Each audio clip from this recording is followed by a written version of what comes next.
welcome to PodX. Welcome to PodX. On this podcast, I try bringing guests and stories and insights from top entrepreneurs and innovators. This is me, Ayush, Majithia, your host, and for today's episode, we have a very special guest with us, Vedant Lamba.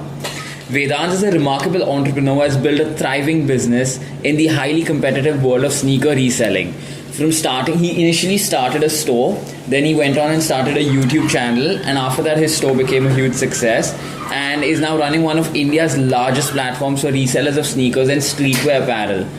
So what particularly is interesting about Vedant's story is he managed to stay grounded and humble in the face of success, and he's just 24, but I feel there's so much for me to learn from him.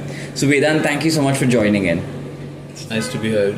Yeah. So Vedant, I wanted to start off with your journey from the initial phase. Mm-hmm. You started with a store, but then you started the YouTube channel. We wanted to start a store, but very quickly realized that we didn't have the resource pool to start a store. So we started a YouTube channel because the general idea was to build something in the gap of sneaker culture.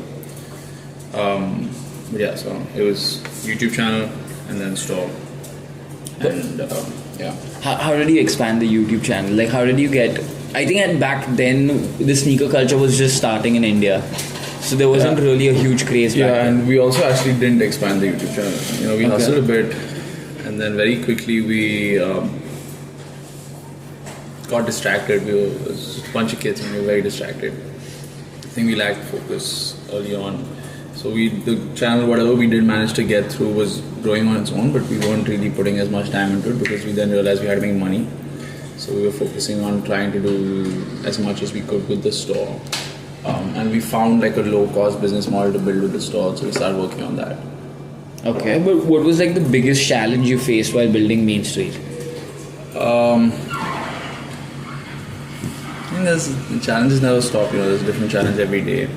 So I can't think of any one. The primary job is just firefighting, right? So every day all we're doing is fighting fires and figuring out how to overcome that day's challenges. And you can't really get attached to anything per se. So every day's challenge is new and fresh, and you have to welcome it and embrace it. So Gary says like the exact similar thing. If you know Gary V, he keeps on saying stuff like he's like a firefighter, he's the last line of defense, and that's the biggest challenge for him, but he enjoys it. It's the whole team, right? Everybody's just doing that. That's the goal. But this is very random. Do you believe in manifestation? Yeah. Because I have no skill sets. Okay. I mean, like, I didn't really, I haven't had a formal education, I haven't had any sort of formal training. All I've ever had is like a very morbid obsession to build different things one at a time, and the way the world has worked is it's brought me most of them. It's been very nice. I'm living the dream. It's like a very fascinating thing for me also, because a lot of conversations that I've had with people is because I think I've manifested it before. So I can tell you this has actually happened. There were times when I've thought that I want to get a particular person on the podcast, and it has taken 8 to 10 months, but at the end it has happened. So it's just that. And do you know there's like a scientific reason behind it? I think so. Manifestation actually means that you attract things into your life. But if you look at like the science kind of approach, which is when you're constantly thinking of something, it's always at the top of your mind. So your brain will seize every opportunity to make it into a reality. So if you're constantly thinking of like, I want to sell sneakers, when your brain sees an opportunity, it's going to pick that up right away. You got to be prepared, So that's like a very fascinating concept for me. But have you had mentors? Yeah, man, quite a few. There's something to learn from everyone, right? Okay. So I'm very keen to be learning from a lot of people. I think there's different things I like to learn from different people, and I'm very lucky to be able to learn from a lot of people I look up to. Yeah. But what is the importance of mentorship in business? What happens if one doesn't have one? See, it's not the end all be all. It's not if I had this then I would. I'm pretty certain that most people in the world will only help you if they really believe that you would make it with or without them. So at the end of the day, everybody is the hero of their own story. So everybody's finding a way to be, and in the most non-incriminating manner I'd say this, right? Is if I want to help someone, it's because I believe that this person would kill it anyway, and I just want to be a part of that. And so, I feel like if you just really have enough faith in yourself, you should be able to do whatever needed with or without people's help. And if you're in a space like that, you're in the space of max power to also then seek and acquire and secure that help. God helps those who help themselves, and so do other successful people like God. I've actually heard that thing, the part where you said, where people are actually just trying to jump on the growth story, but it's still them investing their time. So I think there's a sense of it's nothing to gratitude. be. I'm extremely grateful. Yeah. Like, don't get me wrong. I'm talking about for other people. Like, I feel like maybe I got exceptionally lucky and people helped me just from the goodness of their heart. But I just feel like the optimal operating setting would be to be prepared to kill it either way.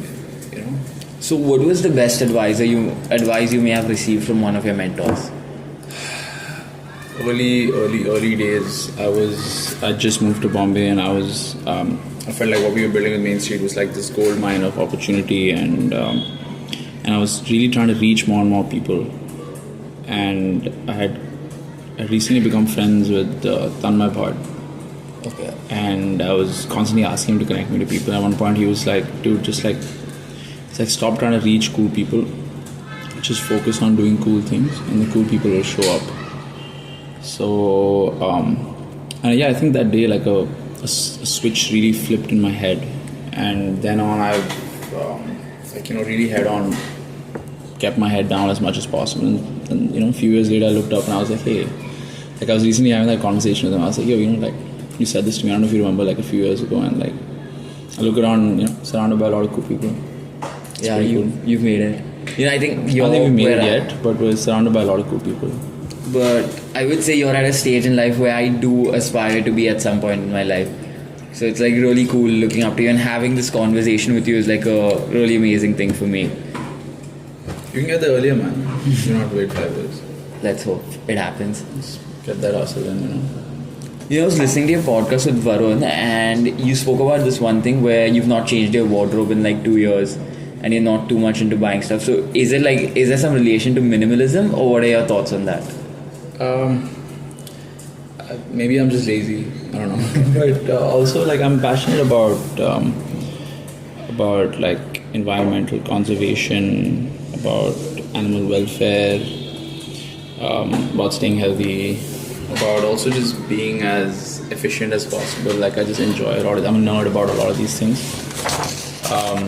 So my no shopping situation is really in that light. And yeah, it's fun. Maybe I'll enter a fashion era soon, start dressing up. Who knows? I loved your birthday party theme where you had everyone wear white, and then I saw your stories where they were like putting up these glasses with your pictures in it. So that was like really cool. It's a funny birthday party. I made the mandate to dress like me, wearing a round neck white t-shirt, black pants, and either Birkenstocks or slippers. And strict rule was no sneakers. And I just made it was just one big joke, man. I think that's all I want to do in my life. Every year go to really further extents to make some lame joke, like a very elaborate lame joke. But I wanted to ask you this, since we're talking about this, how do you like manage your work and life? How do you like bring a balance between the two? I mean, there's no real balance, but I'm not, like, it's not like I work 12 hours a day, 15 hours a day. I don't know how to. I have ADHD. I find it very hard to focus on things. So I'm really just constantly looking for hacks to be able to get things done while struggling to focus on things for long periods of time. ChatGPT, GPT-4, for example, helped me with getting started with projects that I would normally struggle to get going. I have team members who usually help me with all those things. Like, I struggle to make, say, documents or decks and things. I'm just very bad at all that. And I don't have like the focus. So I'm very lucky to have like team members who are good at things like that, who help me get like. So I've started learning to hack my ADHD and use it to my advantage, which is managing multiple things at the same time. And being able to constantly switch focus like really quickly. So that distraction has now become sort of valuable. Um, but yeah, so like I'm really like struggling with that bit of things. I'm learning every day, but I feel like I'm heading in a good direction right now. It's just over the last 6 months I've learned to understand what like this ADHD means and how it like has impacted my life in the past and all that. But how does one know they have ADHD? I mean, I've not done any tests to get myself diagnosed or anything. I haven't either, but I think it really like you don't need to know unless like you're struggling with something. Like I've always struggled with focus. Okay. So it was like all my life, and it. So eventually, I just reached a point I was like, we just got to address this as a problem and figure it out. So I spent the last year just understanding all of that. So are you like into spirituality? Define spirituality. Meditation to a certain extent, trying to understand yourself and how your mind works. Yeah, extensively. I meditate as often as I can. I work and that helped a lot with my focus. I managed to work up from struggling to do like 3, 4, 5 minutes to doing like 15, 20 minutes. I'm a fair bit into all sorts of like wellness activities. So everything from lifting weights to eating healthy to all kinds of physical activities. I recently started practicing ice baths. I do that pretty often. Yes, I've seen that. Yeah, it's amazing. It's entertaining content. So yeah, I'm big on all kinds of wellness How do you get activities. into 15-20 minutes? Like I've tried this a lot of times. The max I would go to is 5 minutes, and even then in between I'm trying to open my eyes and check. Like when I'm trying to meditate, I'm opening my eyes and checking how much time has passed by. And it's something which I'm trying to force myself to do, but I'm still trying to like figure it out how. So I think my struggle with meditation was that I'm very restless.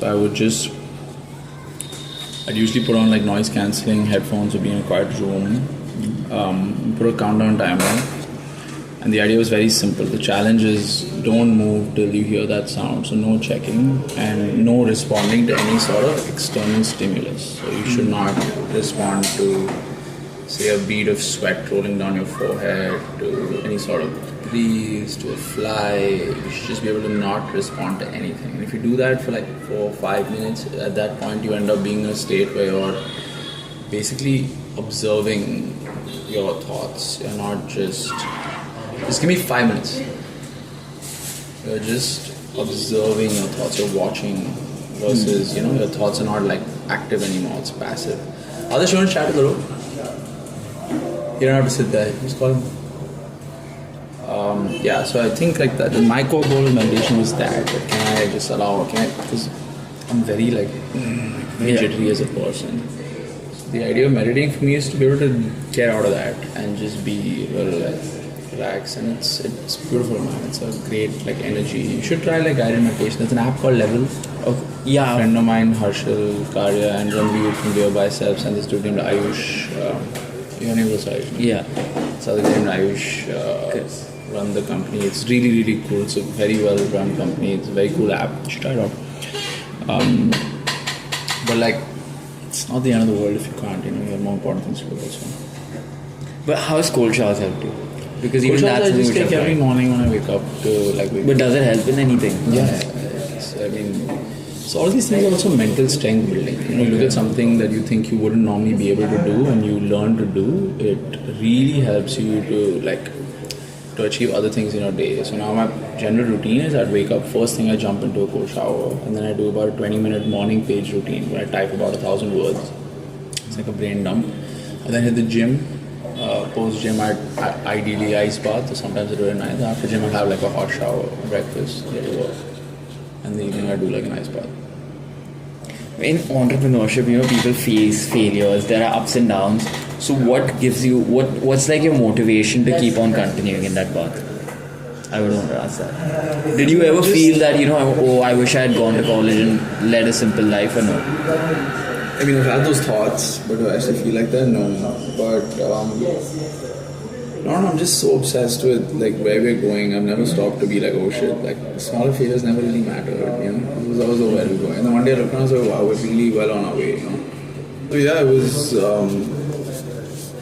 I don't know. It just never really fazed me. I was very okay with failure early on. I think I just failed a lot.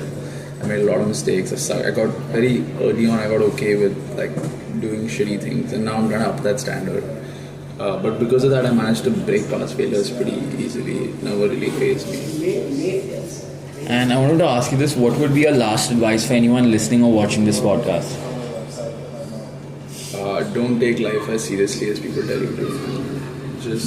Just relax. Like, just trust the process. I think that's my favorite form of.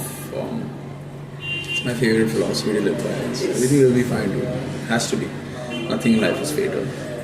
Okay, that is some awesome advice. I definitely need to look into that. But thank you so much for joining in. It was great having you. You come to the office, man. Yeah. Have a good one. Best of luck with your podcast. Thank you. So yeah, it was. I don't know. It just never really phased me, and I was very okay with failure early on. I think I just failed a lot. I made a lot of mistakes. I got very early on. I got okay with like doing shitty things, and now I'm trying to up that standard. But because of that, I managed to break past failures pretty easily. It never really phased me. And I wanted to ask you this: what would be your last advice for anyone listening or watching this podcast? Don't take life as seriously as people tell you to. Just relax. Like, just trust the process. I think that's my favorite form of. It's my favorite philosophy to live by. Everything will be fine, dude. Has to be. Nothing in life is fatal. Okay, that is some awesome advice. I definitely need to look into that. But thank you so much for joining in. It was great having you. You come to the office, man. Yeah. Have a good one. Best of luck with your podcast. Thank you.